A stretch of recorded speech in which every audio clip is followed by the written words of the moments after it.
We're back with the Screen Team, being controlled by Poplar Bluff's very own, the Ernie Lewis Band. You guys got any big shows coming up that you want to let the folks know about? We really wish we did.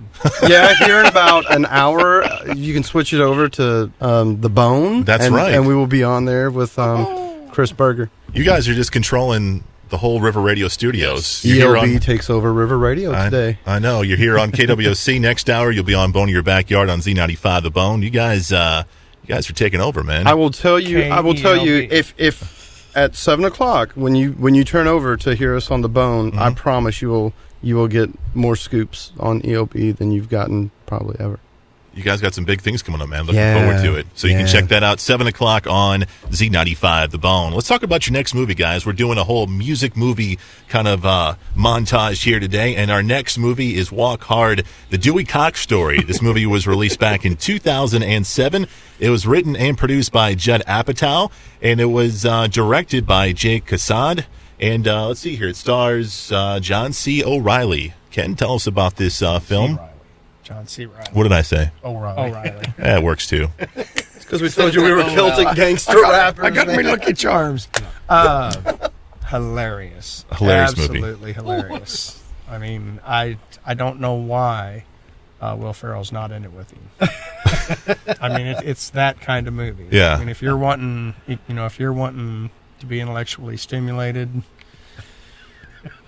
nope.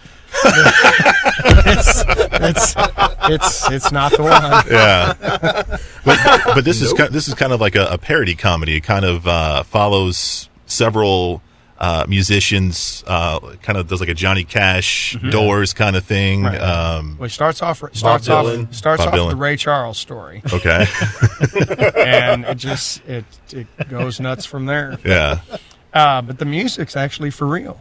Him and the girl, his Carter Cash, double. They actually toured and did clubs and stuff doing the Jenna Fisher.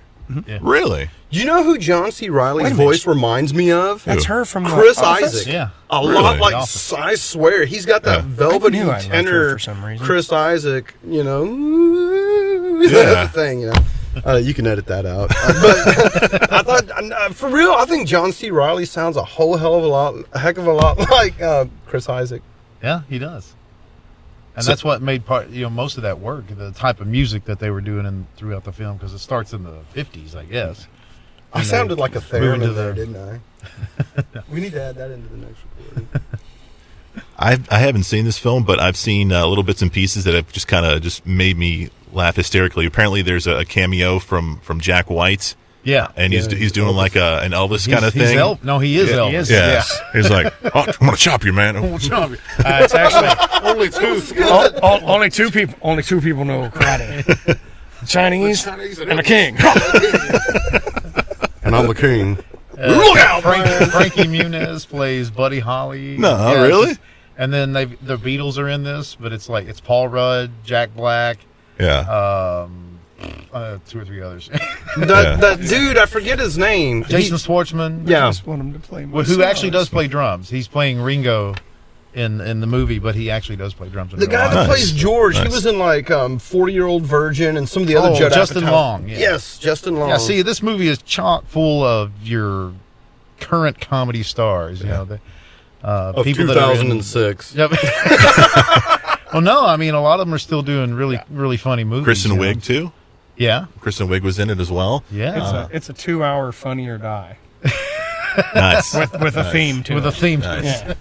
One of my other favorite scenes that I've seen on the trailer or whatever is Eddie Vedder, a Pearl Jam. Yeah, he makes a cameo. Oh, they're at the end when everybody's paying. Yeah, their paying respect, out, like a tribute lifetime award. achievement. Yeah, for Dewy Cox. Yeah. So, Jamie, are you a fan of this movie? Oh, very much so. Yeah, I bought it, on DVD and the whole 9 yards. So, it's worth multiple viewings, especially if you're a musician and you get all the jokes or most of the jokes that they're poking fun at about people's real lives. So let me ask you: do you think you have to be a musician to enjoy this film? Oh no. But a lot of the jokes were taken from movies about. I mean, the whole Ray Charles skit was from the movie with Fox. Jamie Foxx. I mean, it's almost like they took it from that, tweaked it, Right. and made it fit. It would help to catch some of the jokes, like if you if you just liked music and kind of followed a little bit, like, because there's stuff where like they're obviously doing like Brian Wilson during the sort of Pet Sounds Smile era, where he's grown his beard out and he's fat and he's really messed up on like they spoof that pretty good too. Yeah. So Jerry, would you recommend this to folks? Do you like this film? Oh, I love it. Yeah. I own it. I watch it at least. Oh, you guys own it, and you guys didn't let me borrow it. 2 times a year. I appreciate it, man. Ask, man. You're in radio. I figured you'd seen it. I haven't seen it yet, man. I need to check it out. The We'll let you extras, borrow it. If you want to Thank borrow, you. yeah, absolutely. Definitely. extras are as funny as the movie. I'm Definitely. just saying. And there's no, I can't say that. Probably not. No. All right, guys, we'll move on to the next one. It's called Walk Hard, the Dewy Cox Story. You can find it on DVD. Coming up next, we have Jamie's movie. And Jamie, your movie is? The Commitments. We'll get to that next on Today's Talk, 930 KWMN.